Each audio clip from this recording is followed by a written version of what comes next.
Yeah, I wanted to talk about skepticism, and Okay. when you dealing with skepticism with mental illness. I don't have a mental illness myself, but my dad died last September. Mhm. But for the last 6 months of his life, he was basically paranoid. I don't remember what the diagnosis was, but in common speech, he was paranoid and hearing voices. And at, I don't know, at something like 2 or 3 in the morning, or at odd times, he would call us. I'm 25. I live with my sister, but my parents were divorced, so my dad was not living with us. So, but anyway, he'd call at odd times, like really worried because he was sure that something had happened to us, and I go and try to reason with him. Why do you feel that? What reasons do you have? And in the end, after something like 2 minutes, he'd realize that he had no reason to call. He noticed, and then he would just go, forgive me, just nuts. And I don't think that you'd call someone with that problem nuts. So, but that's more or less what he said. And I tried when I met him. I spoke with him a couple times Andrew, over that time. your call is starting to break up a lot. I'm sorry. No, that's okay. But I want to try and see if I can get your question because it's okay. I'm having trouble hearing you, so I just want to be able to answer. Yeah. So, I just wanted to get it out there that he was never really too much of a skeptic. In terms of religion, he believed in something out there, but he did apply skepticism in some areas in his life. Then saw him not apply them in others, but I tried to get him to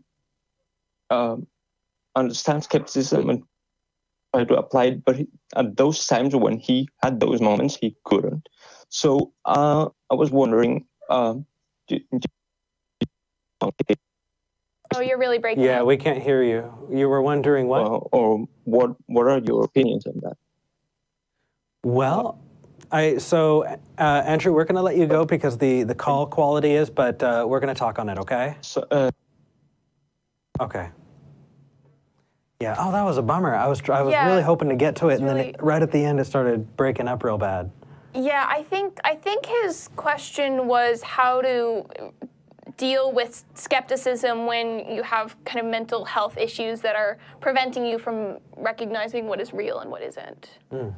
I think that is what he was trying to get at. But I may be misinterpreting it because, again, it was breaking up a lot. But I think that was what what the question was. All right. Well, as an answer, well, that's why we want to be able to replicate things. That's why we want to be able to test a thing over and over and have other people try the test and find out for sure whether or not something is that way, especially if it's really, really important. So I totally understand, and a lot of it is caring.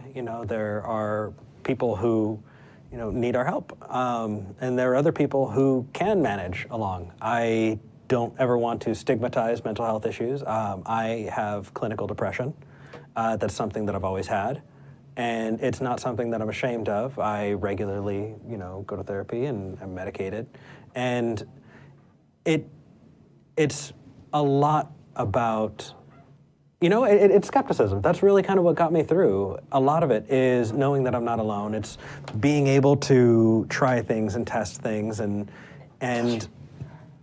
I don't know. I feel him. I don't know if there's a whole lot that we can talk on about it other than just talking about empathy and understanding and kind of being there for each other. I mean, one thing that I have to say about this is that humans aren't robots. I mean, we're not capable of being 100% rational all of the time, 24/7, 7 days a week. You know, well, I said 24/7. You know what I'm trying to say. We're not capable of being 100% rational all of the time. But what's important is when you have those moments of irrationality, later being able to say, oh, you know, maybe I wasn't being totally realistic, or maybe I was interpreting things incorrectly, or I was relying too heavily on the way that I felt in that moment. And it's okay to have moments of irrationality as long as you're later able to rationalize them and think, okay, how was I feeling in that moment and why? For example, so about a year and a half ago was incredibly stressed during a really difficult period of the semester with the amount of work that I had. And something that can happen when you're really stressed is that your anxiety levels go up, way up, and your stress levels go way up. And I was pulling an all-nighter and it was just miserable.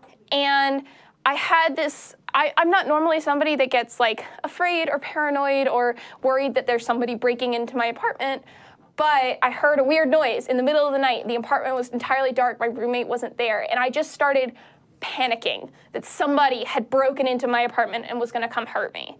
And that moment of irrationality, like I had a full-on panic attack. I was freaking out, it was really bad, and I was texting my partner and just being like, oh my God, somebody's here. And they were helping me rationalize through it and work through it and say, okay, there's nobody there, like, okay, go turn on a light, you know, take a deep breath, and you can have moments of irrationality, and you can have moments of intense paranoia and fear. And that doesn't mean that you can't be skeptical about parts of your life, because skepticism isn't just doubting everything all the time and always seeking for the rational answer. It's a way of evaluating information. And sometimes we're just not able to do that. And that's okay. It just comes down to later on when you are in a space that you can do that you do, and that you try to as much as you can. I guess that's kind of where I'm going with that, is you don't have to be a skeptic all of the time, every day. We aren't robots. We aren't logic machines. We're humans, and we're allowed to feel emotions and feel fear and paranoia and all of those other things. That doesn't mean that you can't be a skeptic too. Damn. That's why I'm happy that you're here.